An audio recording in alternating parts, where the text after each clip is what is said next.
Are dreams just random images fired from an unconscious brain during sleep? Or something much more important, like life-saving inner guidance? How dreams can be healing and early warning tools for disease, financial crisis, or success. And love is still one of the behavioral science's greatest unanswered questions. Hello, I'm your host, author Kat O'Keefe Kanavos. Welcome to Dreaming Healing, where dreams and cutting-edge scientific research meet on syndicated Dreamvisions 7 radio network. Dreaming Healing is every Tuesday at 9 a.m. and 9 p.m. Eastern, with live shows on the first and third evenings at 9 p.m. Eastern, 6 p.m. Pacific, when you can call in and ask Kat questions about your amazing dreams. Talk on air. Call toll-free, 833-220-1200. That's 833-220-1200. Come live your dreams out loud with Kat. Welcome, everybody. I'm so glad you're here. I've been waiting for you all week. This show is live video, so if you're only listening right now and you'd like to see us, you can go to my website on Dreaming Healing by simply Googling the Queen of Dreams. It'll take you to my website, and up in the right-hand corner, you'll see a little button you can push that will take you to Dreamvisions 7 radio TV network, and you can watch us live. Right there, you'll see a little box that says YouTube with a TV on it, and you can watch this show live. So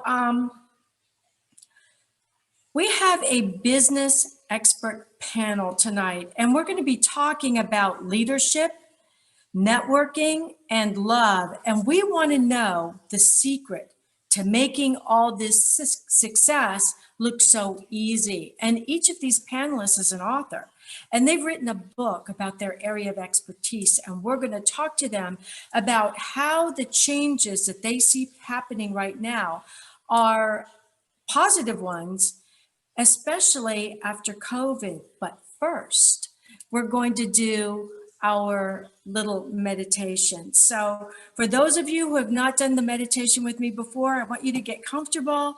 We're going to take 3 deep breaths in. We're going to blow them out across the room into the purple flame of Saint Germain. And then we're going to build a protection bubble around us with our special gift, that gift of love, anything that holds special power for you, which will become your power gift, okay?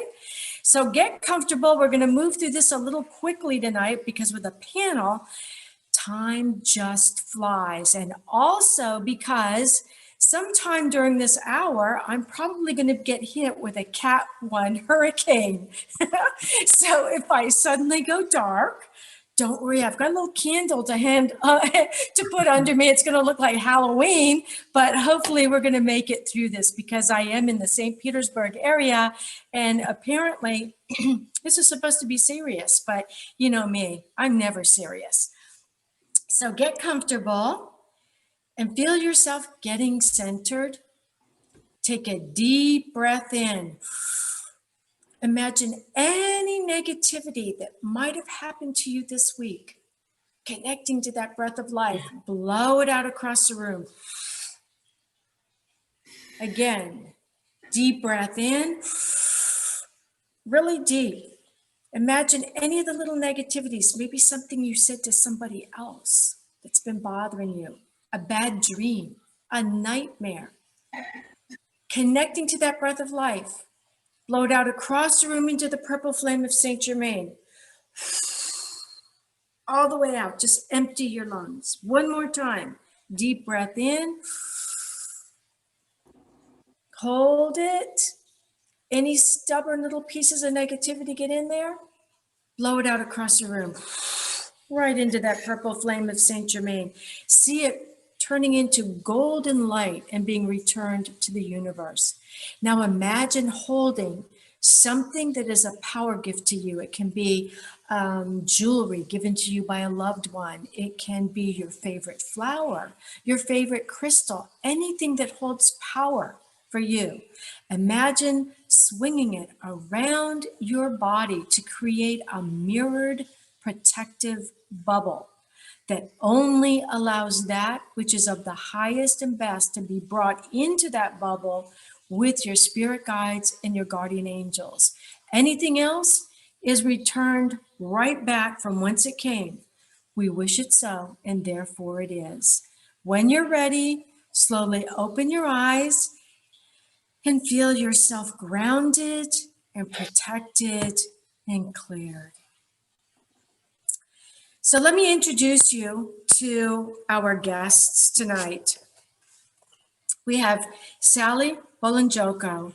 And Dr. Sally, although she wants me to only call her Sally, Dr. Sally is the author of Leading Without Title.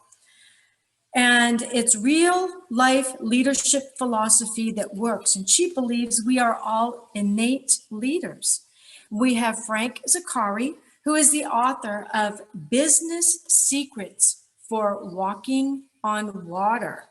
And he's going to be talking about his business secrets for success and how you have to marry business and love. And we have Nathan A. Perez with us. Nathan, can you hold up your book for us? Sure. Hey, everybody. And this is Nathan's book. Nathan, I don't have your book with me, so can you tell us the title of your book? You bet. It's called the 20-Minute Networking Meeting. Learn to network, get a job. Great. So networking is really important. So what we want to focus on with the group today, and I'm going to start out right away with one question for all three of our panelists. And I want to know what qualifies them to write the books that they wrote. And then we're going to get into how this is playing out after COVID. So Frank, let's start with you. What qualifies you to write Business Secrets for Walking on Water? What qualifies me? Good question. I spent 30 plus years either owning or running organizations. And in that period, in those 30 years, I saw a lot of things that worked well, and I saw a lot of things that didn't work well. And the biggest thing that I discovered was you cannot separate your personal and professional life, period. And it's a combination of 30 plus years of stories and experiences in the real world, real people doing real things. Yeah, I can attest to that. Yes. And so, Dr. Sally, what qualifies you to write your book? For about 45 years, I have worked on my own school. I began with Rainey Nursery Primary School, 16th August 1979. And today I have a bigger school in Abuja that began 25 years ago. I have been running these two schools now for more than 45 years. And I've been touching real people, motivating them to work with me, partner with me, and create their own lives. I mentor them, help them exit from my own school, open their own school, or go into businesses of their own vision. And I think I should know what it takes to run an organization after 45 years. I retired only last year at 69 years. Wow. And I know that you were an advisor to President Goodluck Jonathan in Africa, right? In Nigeria? Yes, I have advised the president of Nigeria for 5 years, and I have led the largest professional organization in Africa, Nigerian Institute of Management. I was the 17th national president and chairman of council. I also led the Association of Private School Proprietors in Nigeria for 4.5 years. So I've been working with people. My life is been with people and somehow always leading. Right. So Nathan Perez, tell us what qualifies you to write about networking. Right. So for about 15 years, I was in the retained executive search industry. For those of you that might not be familiar with retained executive search, it's firms like that are hired by other companies to find new executive leaders for their own organization, right? So when a company needs a new VPR, or a VP of HR, a new SVP of marketing, a new CEO, usually those roles are filled one of two ways: networking and these kinds of firms. Now, where I was a little bit different, though, is that I wasn't an executive recruiter. I was the first step of the whole process. So I was the research guy, but in a nutshell, I was the person who would go and find the candidates for the executive recruiters to recruit. So as you might imagine, that networking plays a pretty big role in that kind of work that I did. However, prior to that, for 20 years, I was in the entertainment industry as a professional actor and writer. I went to school for theater arts. I got a BFA theater arts. And as you may have heard with the entertainment industry, it's kind of all about who you know. So a good portion of my personal and professional life has just been around and all about networking. Networking is very important. And let me give our audiences your websites, because our audience is very active. And right now, from what I understand coming into me here, they're very active on YouTube. So Dr. Sally Bolanjoko's website is Sally, SALLYBOLUJOKO.com. For those of you who are fact checking us right now. And Frank, your website is frankzaccari.com, and that's FrankZaccari.com.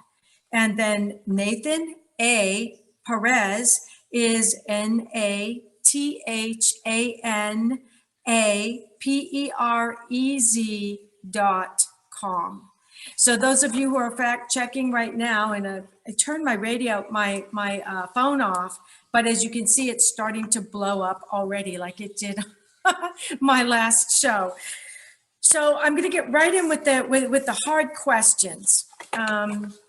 Let's start with you, Frank. How do you think the pandemic has changed work, business, and networking?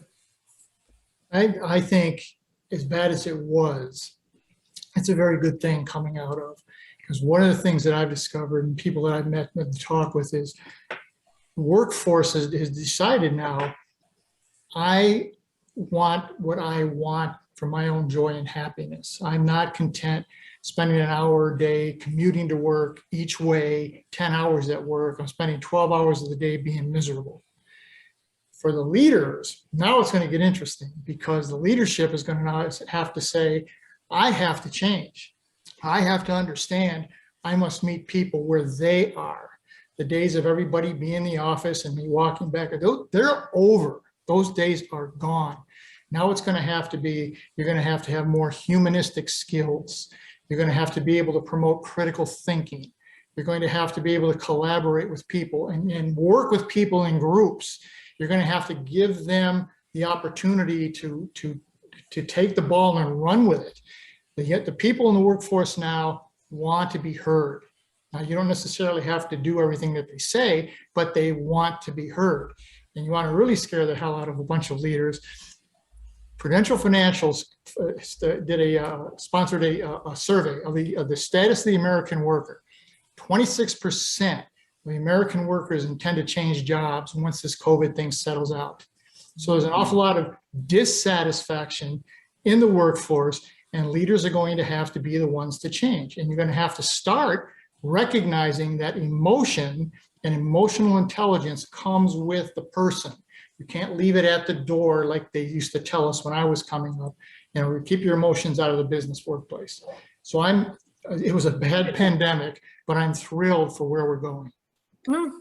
Great. So Sally, you have a totally different view on this, because you were in Africa during this pandemic. You were in Nigeria. So you were seeing a little bit different responses to the pandemic and in the workplace. So how do you feel the pandemic has changed work, business, networking in the workplace, both from Africa and from here?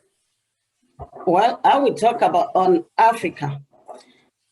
The pandemic came initially, many African people didn't believe it was true. By the time we believed, it was already down on us. And many organizations began to close up. The governments shut down all the organizations. And they didn't have any palliatives. So people were left on their own to try to make the ends meet. And so people needed to do other things to survive. I'm very happy because it got us being very creative, and many creative cottage businesses began to develop. People became creative enough to start planning and doing new things. The place where it hit us the most was that schools didn't want to get shut down for 9 months. So we had to get to the internet, which we were not using before. And so very many schools came in to have Google Classrooms, to use Outlook, and began to train the children. So internet helped us a whole lot. We learned a whole lot during this time. And it has continued to improve. I'm sure social media and Twitter and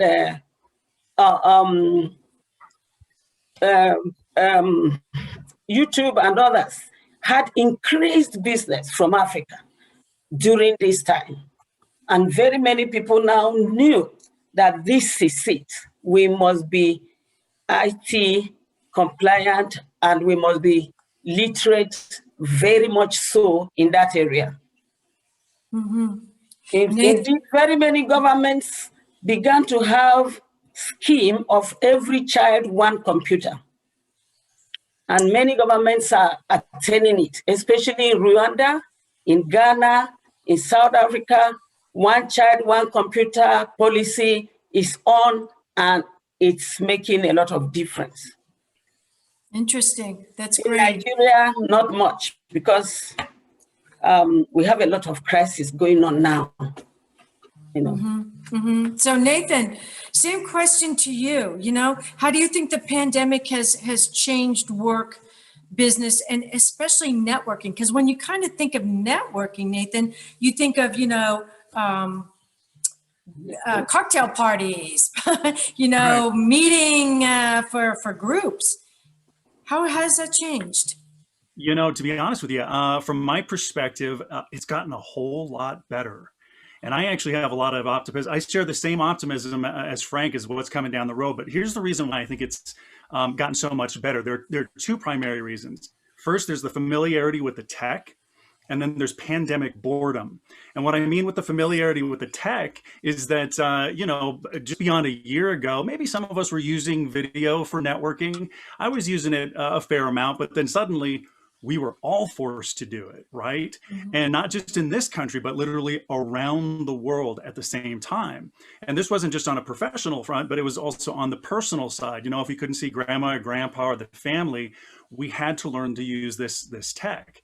And then, of course, you've got the pandemic boredom where we get all locked down. We aren't able to be so social in the way that we have been in the past.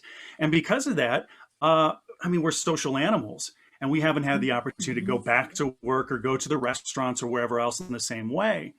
As a consequence, what this meant is between the familiarity with the tech, the flexibility of being at home, right, and just being bored, people have become much more open to networking with other people because it's convenient, right, and we've got the time.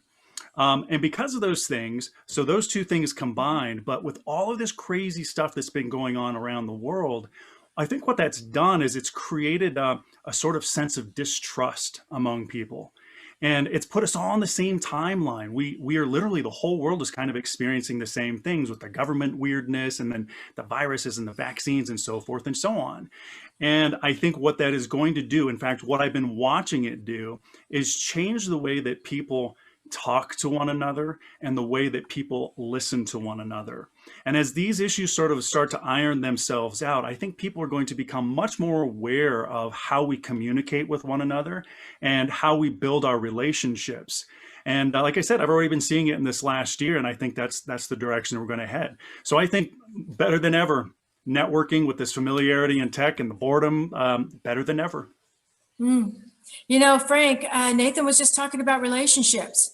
How has our workplace and our work situations since COVID changed as far as basically what your book talks about, the marriage between your family life and your business life. How do you see that shifting? It's real interesting because prior to people in my age at levels that I was at, everything was about the job. You put in whatever it took, all the hours, all the time, all the travel, whatever. And the family was like a secondary, but it would come along because you're successful professionally. Now your pandemic comes along and you start to realize what's really important. Is the business really the most important thing? I don't think so, because we've seen so many people who came the way I came up, and they fight and scratch and claw and get to the top of the mountain. And then they get there and they say, my God, I made it. Look what I did. And then their family is gone, or they've left, or everything that really truly matters is no longer there. And what I think this pandemic did is it forced us to look inward and say, what really is important in my life? Is it dying at the desk? Is it making time so I can have memories? Sarah Westbrook is a very good friend of mine. It works on emotions. And she says, one of the things that she said when she talked to me, so one of the things you did, Frank, when you changed careers is you traded money for time and memories. Now, you can have your money taken away, you can have your job taken away, you can have your health taken away, but the memories stay forever. And I think people have said, I'm no longer going to be a slave to a job. The family is going to be an important role. And if need be, I'll start my own thing, as Sally had said. And we're seeing more and more of that starting to happen. And it's exciting. It's very exciting.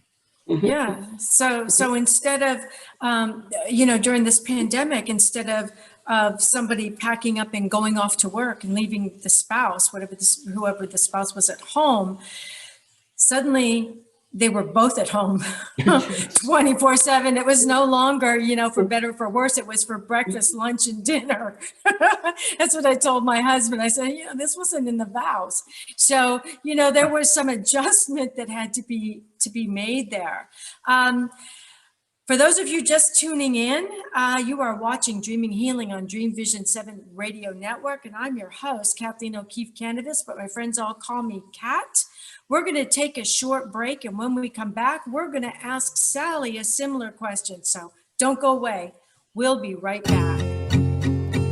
Ever had a strange dream? Nautilus Award winner, Dreams That Can Save Your Life, Early Warning Signs of Cancer and Other Diseases by Kathleen O'Keefe Kanavos and Duke University radiologist Dr. Larry Burke, forward by Dr. Bernie Siegel, shares how people like you self-advocated in the face of adversity and won using dreams. Read life-saving dream stories validated by medical reports. Hear how dreams of dead loved ones saved lives. Use interpretations and journaling as roadmaps in your waking world for health, wealth, and love.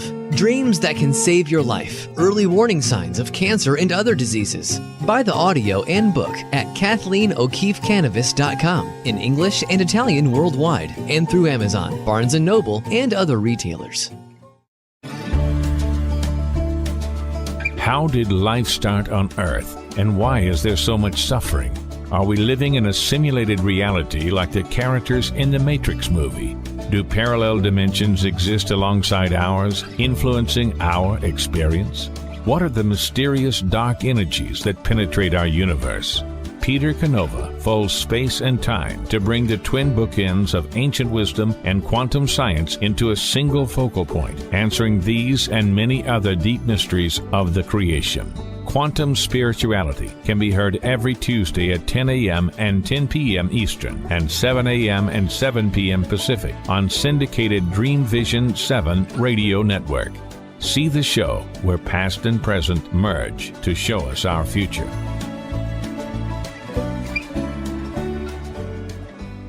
What if dreams can diagnose your life? What if we can meet the love of our life in dreams? Join host Kat O'Keefe Kanavos, the #1 internationally best-selling author of Dreams That Can Save Your Life, written with Duke University medical doctor Larry Burke. Dreaming Healing is where we'll explore dreams, research, and interpret dreams from you, the caller. Dreaming Healing shows can be heard every Tuesday at 9 a.m. and 9 p.m. Eastern, with live shows on the first and third evenings at 9 p.m. Eastern, 6 p.m. Pacific Time on syndicated Dreamvisions 7 radio network. Come live your dreams out loud with Kat. Have you met your physician within yet? The Nautilus and multi-award-winning book, Surviving Cancerland: Intuitive Aspects of Healing, is a memoir that takes you down the rabbit hole of healing dreams and interpretations, mixed with conventional medicine and treatments. Listen to the hookah-puffing caterpillar ask, "Who are you?" Dr. Bernie Siegel says Kathleen's story is powerful, honest, and eye-opening. Surviving Cancerland: Intuitive Aspects of Healing by 3-time breast cancer survivor Kathleen O'Keefe Kanavos. Buy the book and audio at KathleenO'KeefeKanavos.com and worldwide through Amazon and other retailers. Why are we here? How can we be happy? Questions asked from millennials to boomers. Crappy to Happy, Sacred Stories of Transformational Joy answers them using true stories of grit, grace, and love. James Redfield, author of The Celestine Prophecy, wrote in the foreword, "This book is a seminar about emerging truths and offers grounded solutions through the art of the comeback." Dr. Bernie Siegel, a contributing author, wrote, "Bodies die, but spirits and consciousness survive and recycle." So, grab some tissues, open your book, and prepare to cry and laugh till it heals. Crappy to Happy by Reverend Ariel Patricia and Kathleen O'Keefe Kanavos. Available from Amazon, Barnes & Noble, and booksellers worldwide. This is Dreamvisions 7 Radio Network, uniting mankind with universal love.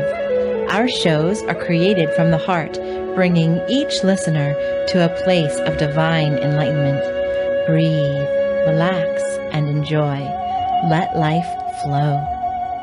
Welcome back to the second part of the show, Dreaming Healing. I'm your host, Kathleen O'Keefe Kanavos, but my friends all call me Kat, so I hope you will too.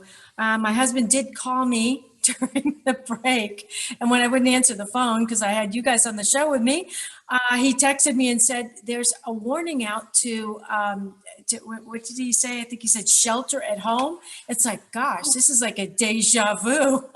We're all talking about the COVID, and now we're getting hit with a hurricane. So anyhow, just before the break, we were talking with Frank Zakari and Dr. Sally and Nathan Perez about the business opportunities that are opening now that COVID's over with.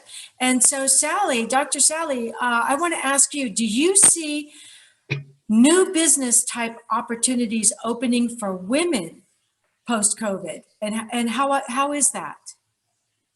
Wow. In Nigeria, every woman had to go back to base and began to think of how to feed the family. Mm-hmm. And I saw many of them retool quickly. So many of them left. The businesses were locked down, their offices, and so they came home and began to be tellers. Some quickly got to be apprentices to some designers. And in Africa, you can make your own dress if you learn it. So they began to make dresses. Some of them began to knit and sell to supermarkets. And some women began to learn how to do makeup artists. We got very many makeup artists. Even as they have been called back to work, they still go out in the evenings and on Saturdays to practice the trade they have learned during COVID. So many people got into small-scale businesses, so many people. But our government lost a lot of money because everybody left the ministry. The whole big secretariats in Africa were locked up. And they went home and increased the private sector businesses. And till now, many of those businesses are running part-time. Some have employed people to hold onto their businesses. Salons developed. How to make cream. They were making cream, women. Women were making cream? They were making lotions. Oh, lotions. Lotions. That's brilliant. If you say lotion in Nigeria, they will pick. We call after the English way we have been taught during colonialism, creams, and lotions, and nail varnish, nail polish. Those lines increased. Soap making, liquid soap, tablet soap. We have very many brands. And the interesting thing is we have begun to export these to nearby countries, Togo, Burkina Faso, to Ghana, and they have gone into export trade, even as they retain their government jobs. Because before we say, no, you don't hold two jobs. You don't do private practice when you are holding government job. But COVID taught us that people should be multi-skilled in order to survive in 21st century. And the government has come to accept that as a fact of living in the 21st century. People should be multi-skilled to survive. And Dr. Sally, women are multi-skilled. We're naturally multi-skilled. We're innate multi-skillers. Yes, it fits us. It fits our nature. In the school system, we also have begun to have children homeschooled. It didn't happen in Africa before. All we knew was formal school. Nobody thought they had the skill to homeschool their children. The kids won't agree because they see other kids go out every day to school. But today, because of fear of COVID, kids agree with their parents. They stay home and be homeschooled. And my school, there are many parents who are afraid to come back, even though government is assuring them that it was safe to go back to school. They were still afraid to come mix up with other children. So what we are doing now, we have the Google Classroom and we have the open one-on-one classroom with the teachers. And that leaves a lot of new opportunities. So Nathan, how have business opportunities changed since COVID that you've seen, especially with networking? Right. Well, when everything happened with COVID, right, we all ended up going home. And what that meant is work as we knew it was happening from home. And so what I saw a year ago, it's interesting because I actually lead a 6-week boot camp that is a career transition what's next boot camp. And everybody in it, these are very senior executives, very experienced people, and a lot of big corporations. We had lots of discussions around this, what's going to happen next. So this entire last year, just lots of jobs went away. And now what's happening, it's because of the pandemic, right? Everyone went home. Companies sort of discovered that, wait a minute, we can do this sort of work remotely. That kind of tells companies too that they can save a little bit of square footage, right, and rent and money in that way. So now fast forward a year, and there's been a bit of a kind of a hiring spree in the sense that the outplacement world, those are people that and professionals that help people who have lost their jobs, has really kind of slowed down. So it's kind of picked back up.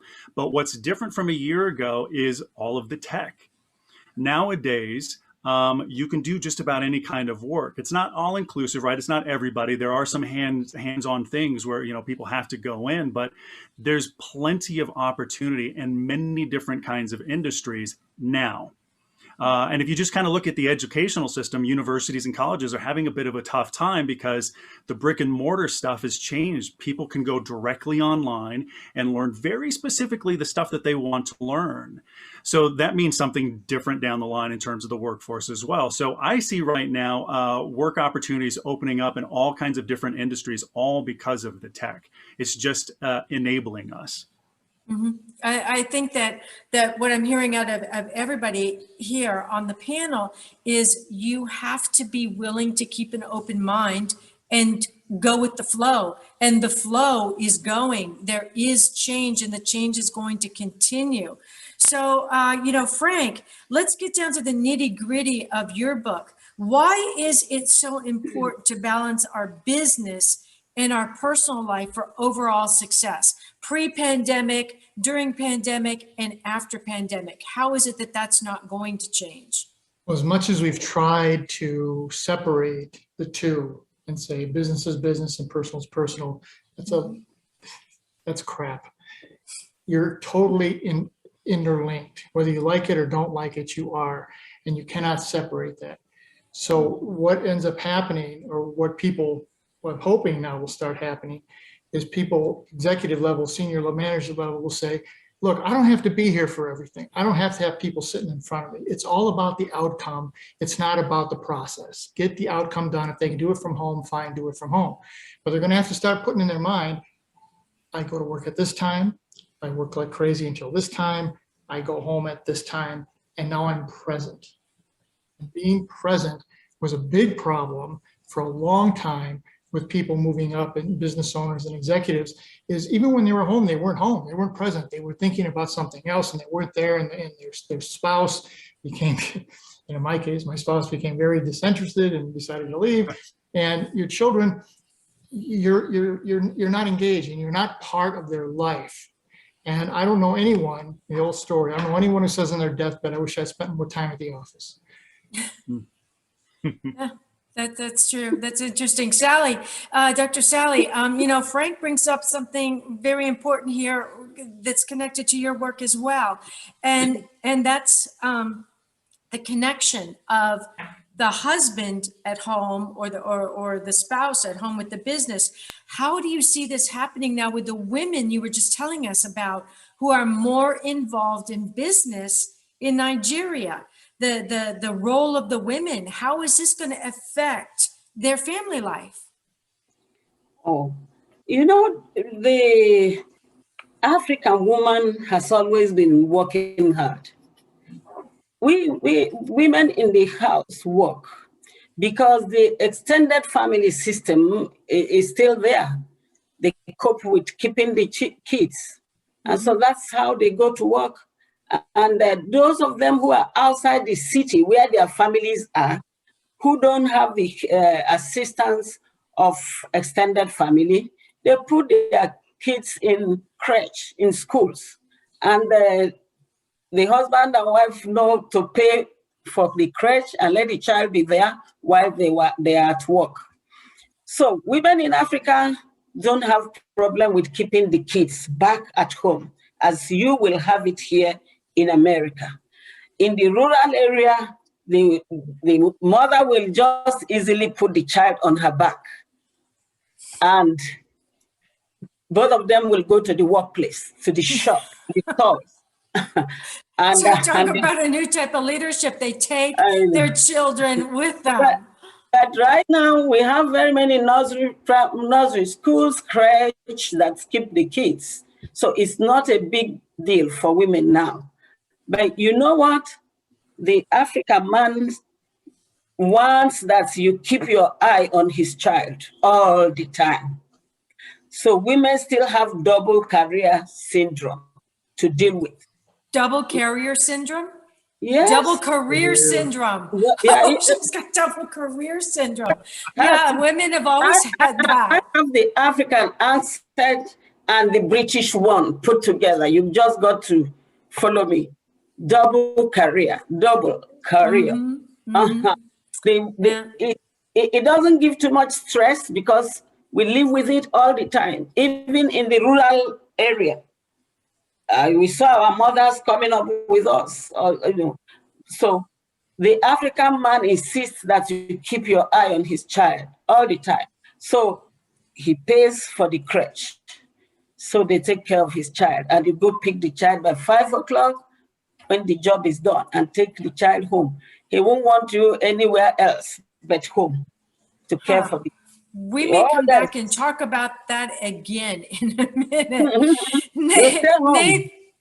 Nathan, do you think that we could really network well in just 20 minutes? Oh, absolutely. Absolutely. If you think about, so typically people think of like a networking meeting has got to last a whole hour, right? Because we sort of tend to think that the longer the time that we've spent, the better that's going to be. But if you just really think about it and you distill what it is that you're really there to talk about, it doesn't take an hour. It can take 20 minutes. and utilizing time in that way is really respectful, not of just that of your own time, but your contact's time as well. So long as you are thoughtful about what it is that you need to ask, and you're thoughtful about what you need to ask by the research you've done before the meeting, then all you have to do is keep track of time. And in the case of the 20-minute networking meeting, it's got 5 steps. Each one of them have a time limit. And it's as simple as a great first impression, right? Talking about your background, having the discussion, wrapping up the meeting, and then following up. That's really it. And you can do all of that inside of 20 minutes and yet have a really, really informative meeting. Absolutely. Oh, that's amazing. We'll talk about that again some more too. So I want to ask each of you before we start getting toward the end of this second session, because it goes so fast. Frank, where can we find your book, and will you give us your website again? Sure. The website. And hold your book up while you're doing it so we can see it. There you go. The website's simple. It's my name, frankzaccari.com. It's available on Kindle or on Amazon at the moment. Pretty soon it'll be in the Ingram and into that system. But we're taking it one step at a time. But that's where you can get them. And I heard that you became an Amazon #1 bestseller this week. Is that right? We did. Thank you. Yes, it released on Monday. We released on the 29th. And by 3:00 in the afternoon, it had reached #1 bestseller new release, and it stayed there for 3 days, which is, for a relatively unknown author, I thought, well, that's pretty damn good. So we're excited. And for those of you who don't know, Kat was my publisher. Yay! What a small world. What a small world. So Sally, tell us where we can find your book, and tell us your website again. My website is sallybolujoko.com, and you can find this book at Amazon and Kindle for now. It is soon selling in Africa at Jumia. Yes, it is. It's selling in Africa really well. And I know for a fact that on the YouTube channel today, there's all kinds of discussion going on, and some of the people I think are from Africa. So Nathan, hold up your book and tell us where we can find it and your website. Right. So you can find this on Amazon, iTunes. You can get it on Kindle. If you'd like an audio book, you can find that on my website, which is nathanaperez.com. And the books also have a dedicated website, and that is 20MNM, as in 20minute-networking-meeting.com. Great. Great. So I'm going to ask you all the same question. Actually, we're probably going to run out of time. So I'm just going to tell you what the question is going to be, and then we're going to have to switch to a break again. But I want to know what your one tip is for the audience for success. Whatever kind of success it is, whether it's networking success, whether it's business success, or Sally, whether it's success for women who want to take a place in leadership. Okay. So as soon as we come back, I'm going to ask each of you that question. You've got the whole commercial to think about it. So don't go away, everybody. We're going to be right back. What if dreams can diagnose your life? What if we can meet the love of our life in dreams? Join host Kat O'Keefe Kanavos, the #1 internationally best-selling author of Dreams That Can Save Your Life, written with Duke University medical doctor Larry Burke. Dreaming Healing is where we'll explore dreams, research, and interpret dreams from you, the caller. Dreaming Healing shows can be heard every Tuesday at 9 a.m. and 9 p.m. Eastern, with live shows on the first and third evenings at 9 p.m. Eastern, 6 p.m. Pacific Time on syndicated Dreamvisions 7 radio network. Come live your dreams out loud with Kat. Ever had a strange dream? Nautilus Award winner, Dreams That Can Save Your Life, Early Warning Signs of Cancer and Other Diseases by Kathleen O'Keefe Kanavos and Duke University radiologist Dr. Larry Burke, forward by Dr. Bernie Siegel, shares how people like you self-advocated in the face of adversity and won using dreams. Read life-saving dream stories validated by medical reports. Hear how dreams of dead loved ones saved lives. Use interpretations and journaling as roadmaps in your waking world for health, wealth, and love.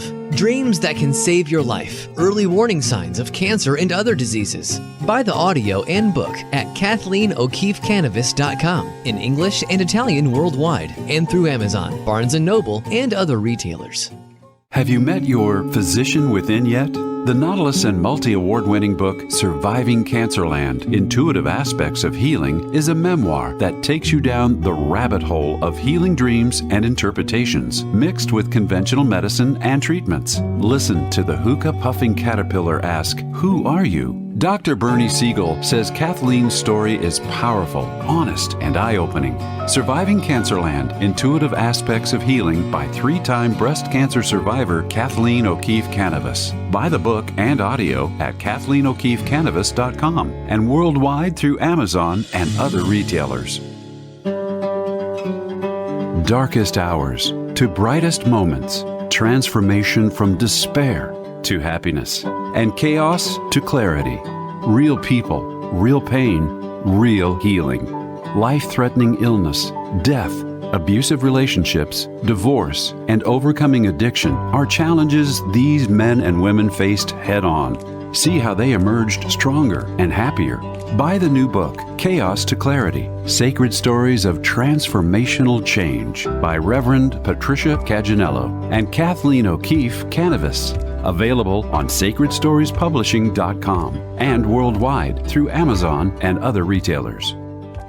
In a world facing annihilation, a miraculous African nun rises to become the first female pope through a web of war, murder, and betrayal. Loved by some, hated by many, she becomes the deadly target of Islamic terrorists and her own cardinals as she introduces a new vision that will either save humanity or accelerate its destruction. 4 people must race against a nuclear holocaust to learn her astonishing secret. Pope Annalisa is available at petercanova.com, Amazon, and other online booksellers and bookstores worldwide. This is Dreamvision 7 Radio Network, uniting mankind with universal love. Our shows are created from the heart, bringing each listener to a place of divine enlightenment. Breathe, relax, and enjoy. Let life flow.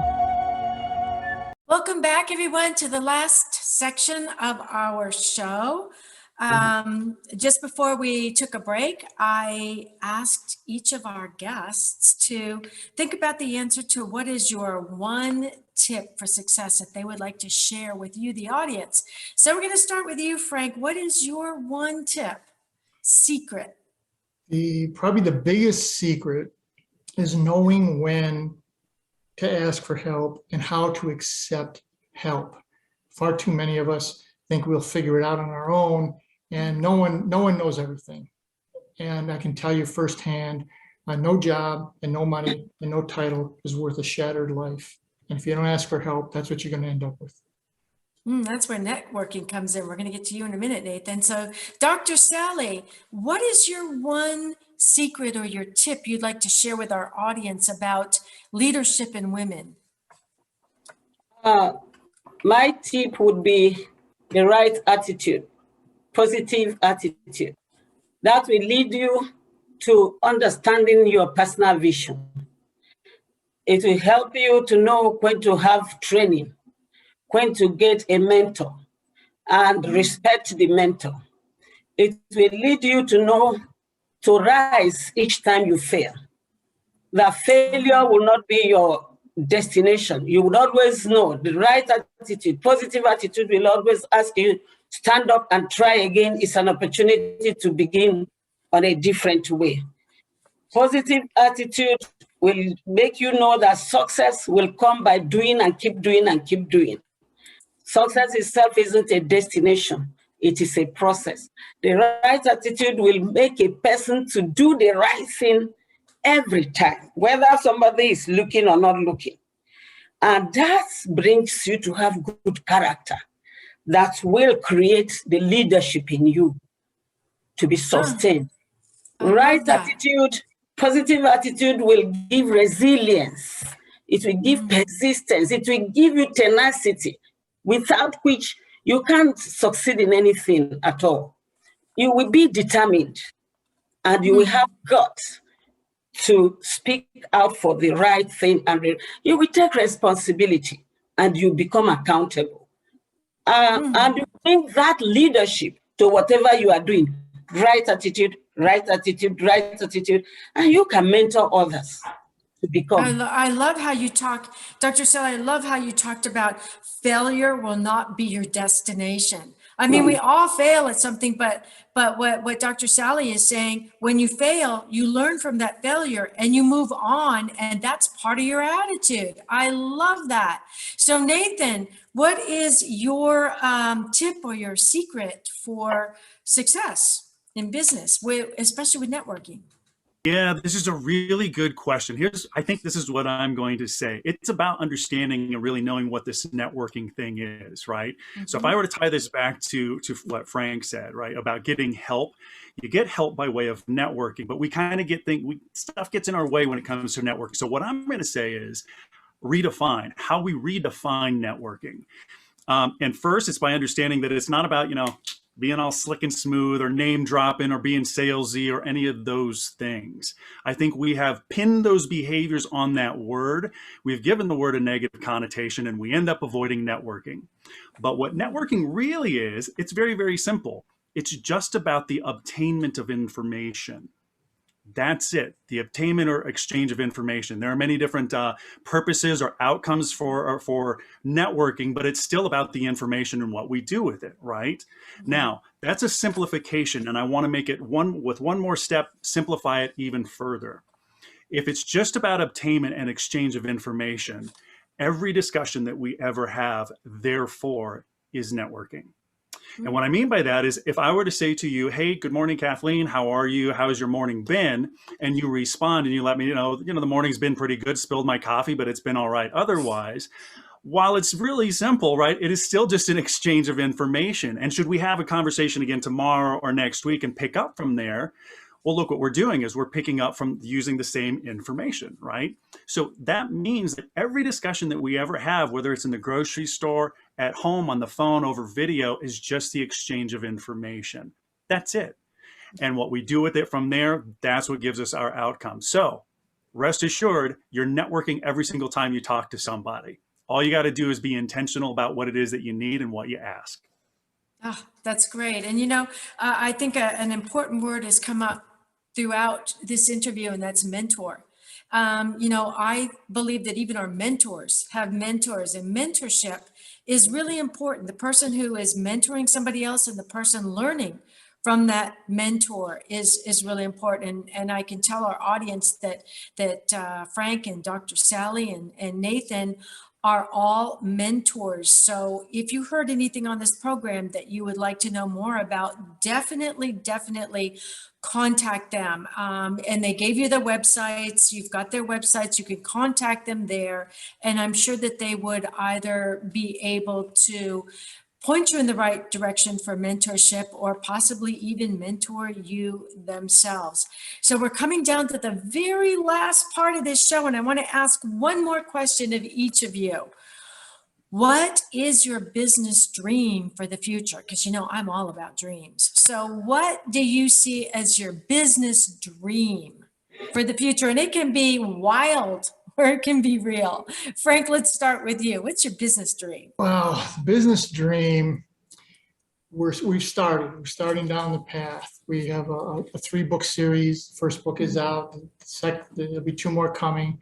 And to parlay that into something that's going to help the next generation of business owners, business leaders, organization leaders to have success. And that success is not an all or nothing thing. Dr. Sally said that.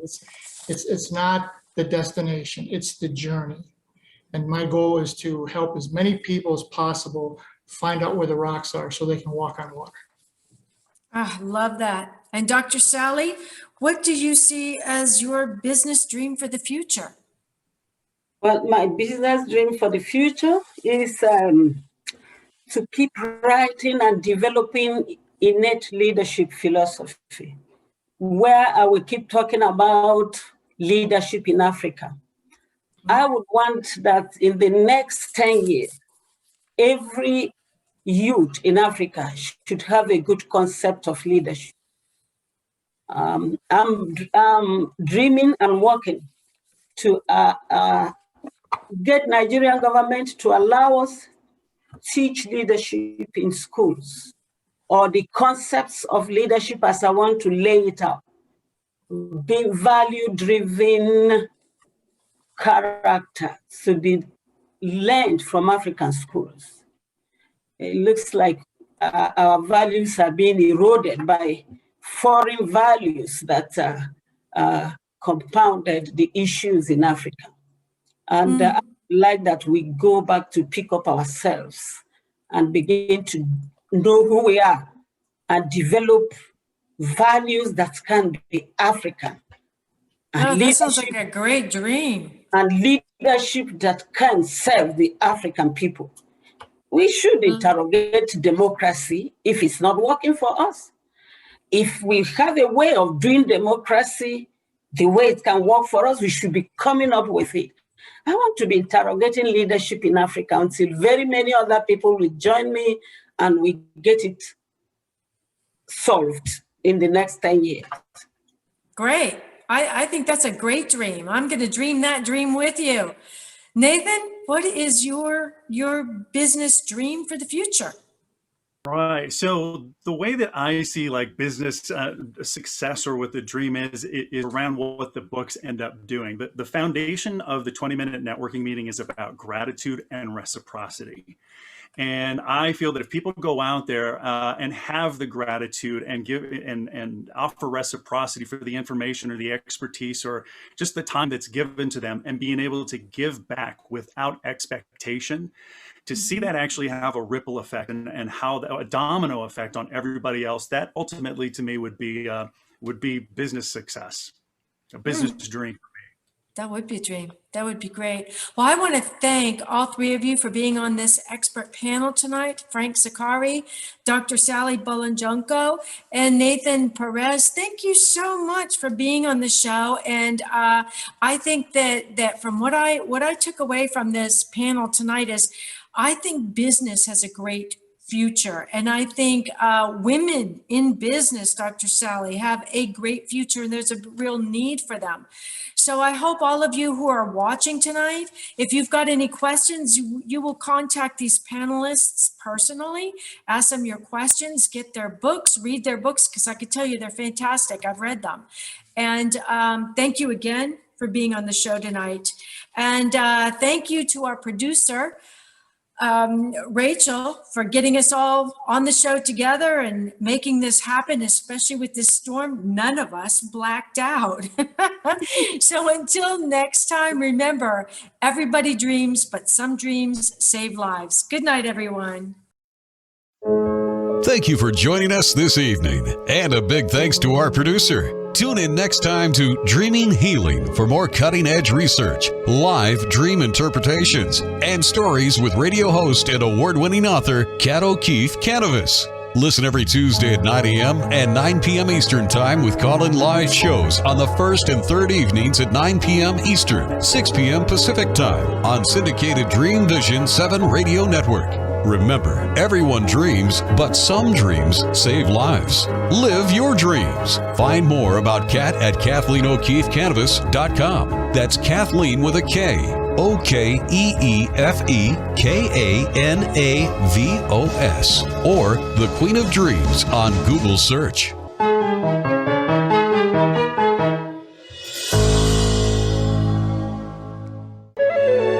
This is Dreamvision 7 Radio Network, uniting mankind with universal love. Our shows are created from the heart, bringing each listener to a place of divine enlightenment. Breathe, relax, and enjoy. Let life flow.